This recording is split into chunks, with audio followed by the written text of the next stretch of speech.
Welcome to the Success Talk Show, the podcast for ambitious leaders who want to get their best results and create a workplace for their teams to thrive. Each week we share practical advice to help you accelerate your success and grow as an inspiring leader. Now here's your host, Leadership Success Coach, Donna Siriani.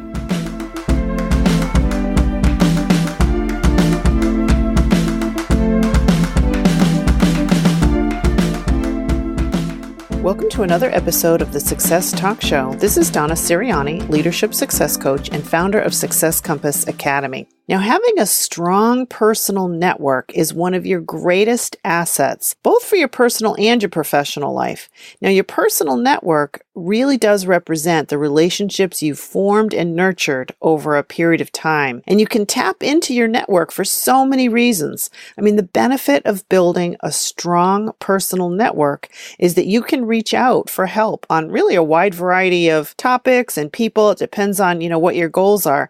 But through your network, you have access to tremendous resources. So what I want to share with you in this episode are some tips on how you can nurture and even grow your personal network. Now, maybe when you think about this today, it's possible that what you're thinking about is you want to stay on top of industry trends, you want to connect with people you've worked with either in the past or maybe make new contacts so that you can, share information. Share resources. Or maybe you're hiring. You're going to expand your team and you want to attract top talent. So you're going to want to get referrals from people that you already know, like, and trust. Or maybe you simply want, take great pleasure and satisfaction from keeping up with relationships over a long period of time. I know I do. I absolutely love keeping in touch with people. Certainly it's an effort. I can't always keep in touch with everybody, but it's something I get a lot of satisfaction from. Now, of course, you might also like to tap into your personal network when you're searching for a new job. And I don't know if you'll find this surprising, but 70% of all roles are filled through a personal connection. And I'll share a few tips on that in a few minutes. Now, for me personally, the turning point in how I viewed my personal network was when I was taking a 2-year sabbatical and I was trying to get back into a leadership role. I'd taken time off. I was trying to get back into the job market. And I realized as I struggled to get my foot in the door, how little attention I'd paid to building and maintaining my own network. It was after 9/11. The job market was really, really tough. And I couldn't even get an interview, even though, up until that point, I had a very successful career, fantastic track record. I just assumed that I was going to be able to find a new job without any problem at all. Well, that was not the case. It was really hard. I really struggled. And that was the year that I decided that I was going to make a commitment going forward that I'd never let that happen again. So through the years that followed that, I've really invested time and energy to expand and nurture my network. Now, it's natural that, we all get busy with our jobs, and sometimes we simply don't have time for networking because it, can sometimes feel like a nice to have, especially if you're working a lot of hours, you've got to commute, you have your family. So it can feel like something you just don't have time for. But it's an investment in, so many different aspects. Like I said, it's one of your greatest assets that you can tap into for so many things. And I'll share some examples with you. Now, I want to point out at this point that interpersonal relationships, knowing how to build them and maintain them, is actually a specific emotional intelligence skill. It's one of 15 emotional intelligence skills that you can improve with study and practice. Now, if you want to hear more about this particular skill, I encourage you to listen to episode 12 of the Success Talk Show. It's entitled Emotional Intelligence, Positive Interpersonal Relationship Skills, right? That's exactly what I talk about during that segment. I have a whole series where I've covered all 15 of the skills, but that's the one that I happen to be going through today to give you a different set of tips. Okay. But before we dig in, I'd like to invite you to share feedback on this podcast. If you listen to this episode and any past episodes, I'd love to hear from you. So within iTunes, simply click on the ratings and reviews tab and leave a comment. Okay. I'd love to get your feedback. And if you want to automatically download future episodes of the Success Talk Show, simply click on the subscribe button while you're in iTunes. Okay. All right. So let's get started. Now, let's start by really talking about how you can help someone in your network. Because, when we think about networking, it can have kind of a negative connotation, that you show up at a big event, you hand out your business card, you're talking about yourself. But the way really to have this as a muscle that you develop and grow stronger and to really develop positive relationships, you really need to start with how are you helping the people in your network, okay? So tip number 1, try and make it a daily habit. Anytime you come across new information, ask yourself, who can I share this with? It could be a new article, a website, a resource, an event, anything. Just ask yourself, when you say, oh, this is interesting. I like this article. Or, oh, this has got some really good information. Who can I share it with? Send it to people you know who might be interested. And all you have to do in that email is include 1 or 2 sentences. It can be as simple as, thought you might find this interesting, period. You don't have to write much. So it'll take you maybe 30 seconds to share it with someone. Now, this assumes that you're paying attention to what others are interested in. Let's say, for example, it's an article related to your industry, or maybe it's a particular topic that you've spoken to someone about, and this is something they're interested in learning more about. Okay, so it shows people you're thinking about them, you're listening, you remember what their needs, goals, interests are, right? That you've remembered, right? So you're making an impression on them that you're thinking about them. Now, I've come across articles on, just give you a couple examples, on health and wellness programs in the workplace. So I've sent them off to somebody who I know specializes in those programs. Or maybe an article on, annual performance reviews are being replaced with other approaches that are more effective. So I send those off maybe to some HR contacts. So whenever I come across, an announcement about a webinar or a networking event or something, I think, who do I know who might be interested? I always send those off to people that I know. Now, maybe, for example, maybe somebody who needs to improve their networking skills, right? They know they want to expand their network. So you could send them the link to this podcast. It only takes, a minute. Okay. So tip number 2, each week, set aside time to meet with at least one person face to face. This could be coffee, lunch, dinner, drinks, whatever it is. But get together with at least one person face to face. Now, to accomplish this, you can send someone an email with just a few lines. Hi there, hope things are going well. Would love to catch up with you. Hey, any chance you're free for coffee next week, right? Short and sweet. Make it easy for them to respond. Ask a specific question. Sometimes I'll even put a short version of the question in the subject field just to entice them to look at my message. And it might be something like coffee next week with a question mark. Or is just even lunch with a question mark, right? Because people will scan their inbox, they'll see your email, and they'll respond more quickly when they see just a little teeny preview of what it's about. Keep it short. Now, don't overthink it in terms of, oh, it's been a long time since I've seen this person. I'd love to see them, but it feels really awkward to reach out when I haven't been keeping in touch. Try not to overthink it. Put this mindset on. How would you feel if someone you haven't seen in years or months all of a sudden reached out and asked you to meet for lunch or for coffee? It'd be pretty nice, right? It's best for you to assume that they'd love to hear from you. Now, the people that you're reaching out to for, again, it could be any type of occasion. These can be people inside your company or elsewhere. Both types of relationships are extremely important because everything that I'm sharing here, all these tips, apply equally to whether it's somebody you work with. You might work in a large company. There's lots of people you wish that you could spend more time with. Be sure to make time to get together face to face. People outside the company, maybe, depending on logistics, it could be easier after work to get together with someone. So, you decide, but all these tips are relevant regardless. Now, I'll give you an example. When I travel to different places, I make a list of who I know in a particular city or location. And I try and see as many people as possible while I'm there.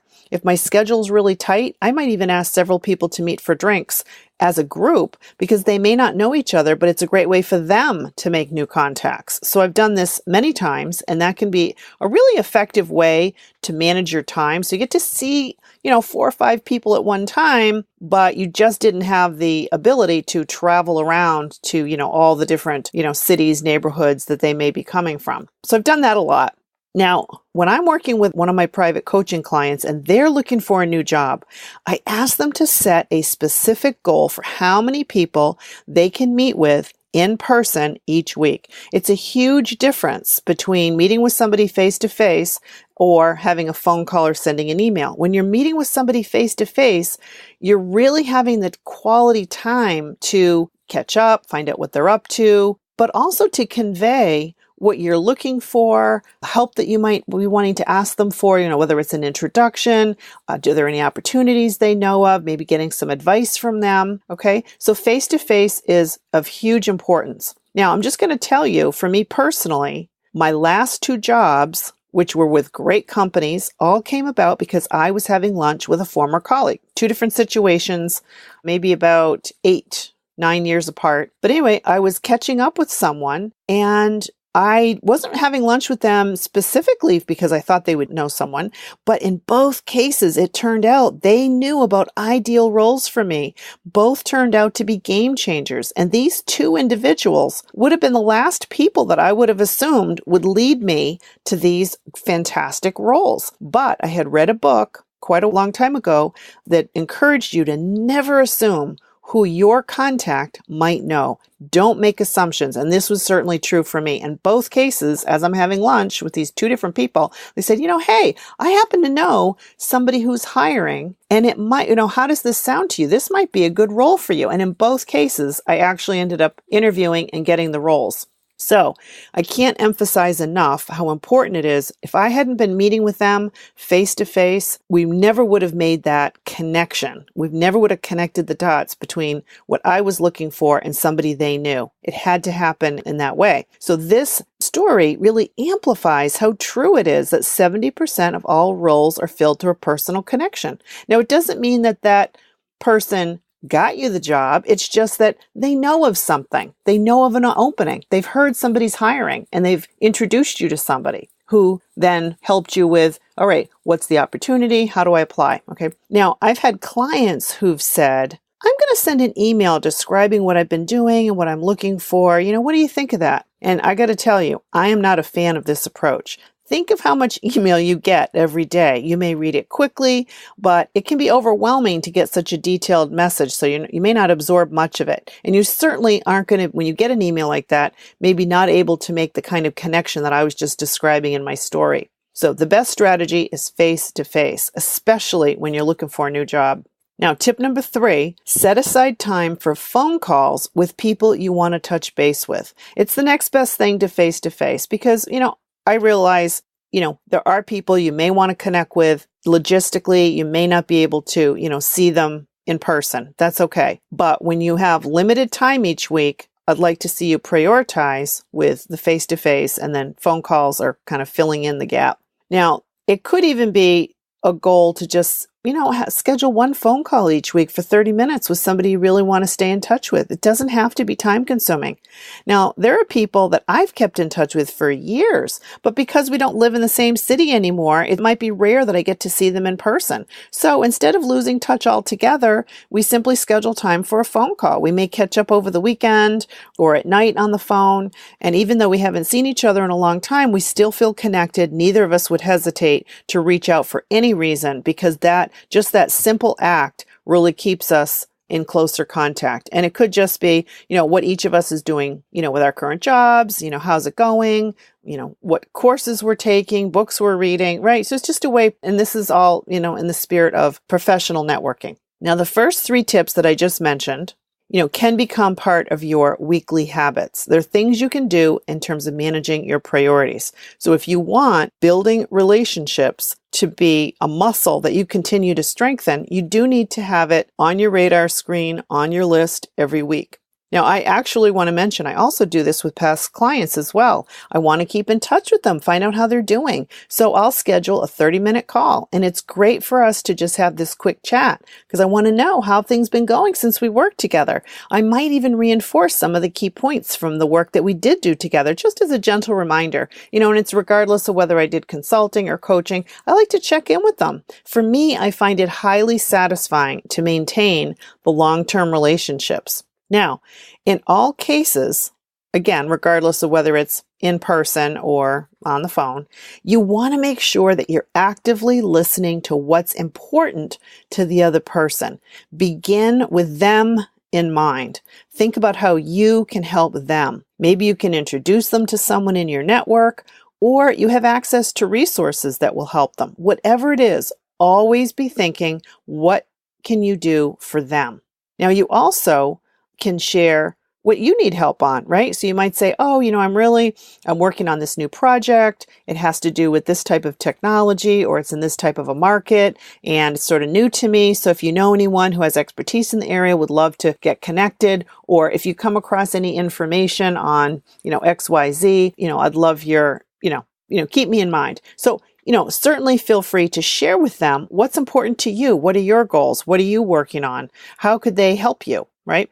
But it's got to be a two-way street. It has to be a mutually satisfying relationship. It can't be one way, okay? Because then that relationship is, not going to be the kind of productive relationship that will really be, sustainable.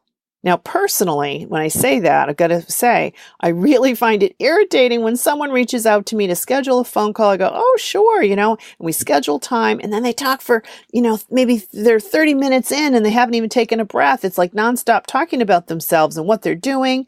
And after about 30 minutes, I'm like, man, I don't even know why they set up time with me.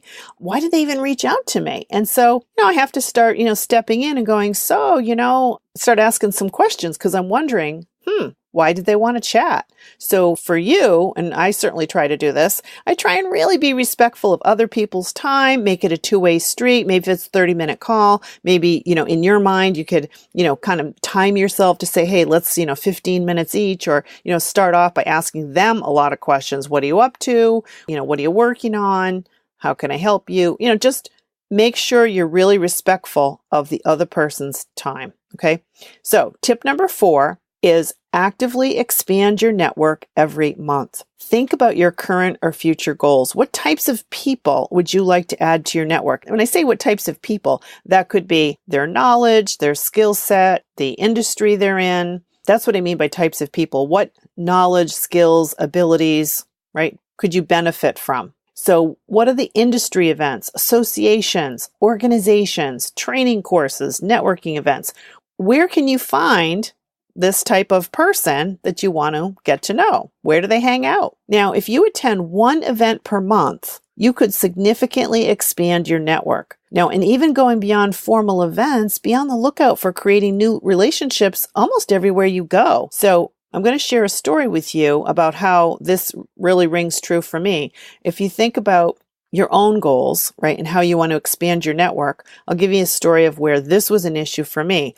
The story I want to share with you is about a time when my goal was learning how to work more effectively with different cultures in the Asia region, because I was living and working in Singapore, responsible for the region for my organization. And I knew that I had so much to learn, right? So I attended a 2-day workshop, and it was entitled Working Effectively Across Borders. It was sponsored by my employer at that time, Thomson Reuters. There were I'd say about 35 leaders from across Asia were there, from all different countries. And the woman who was leading the workshop completely fascinated me. She was from California, but she spoke fluent Japanese. Now, she's taught the course in English, but along the way she mentioned how she'd lived in Japan for many years and been an interpreter, and she talked about her background. Anyway, I thought she was really interesting, and she had experience doing business in Korea. And I was about to make my first business trip there, really with an important and challenging client. So I walked up to her at the end of the workshop and asked for her advice. Now, after the workshop, I reached out to her to have lunch.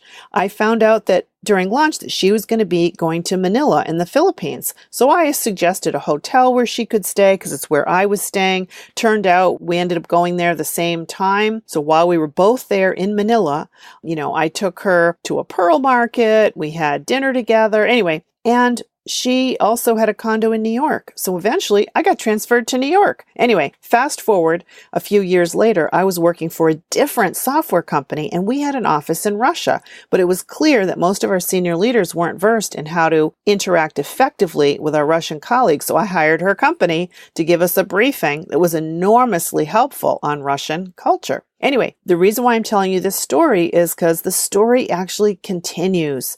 For many years now, we've seen each other in several cities and kept in touch. We have phone calls every so often to check in with each other. Anyway, it's a relationship that continues. In fact, I'm going to be interviewing her for a podcast next month. So the point of my story is you never know where you're going to be, who you might meet, and how that relationship could be really so satisfying. And you can help each other out, right? You have resources, that person has resources. What can you do to, really be a valuable member of that person's network? How can they help you? But start with what you have to offer. But anyway, all it took was one step forward, which was to have lunch together. Okay. Now, of course, the key here is that once you make a new contact, you need to follow up. Use one of the first 3 tips. Send them something of interest, schedule time to get together, or schedule a quick phone call. Again, your specific goals can help guide you toward the people that you most want to add to your personal network.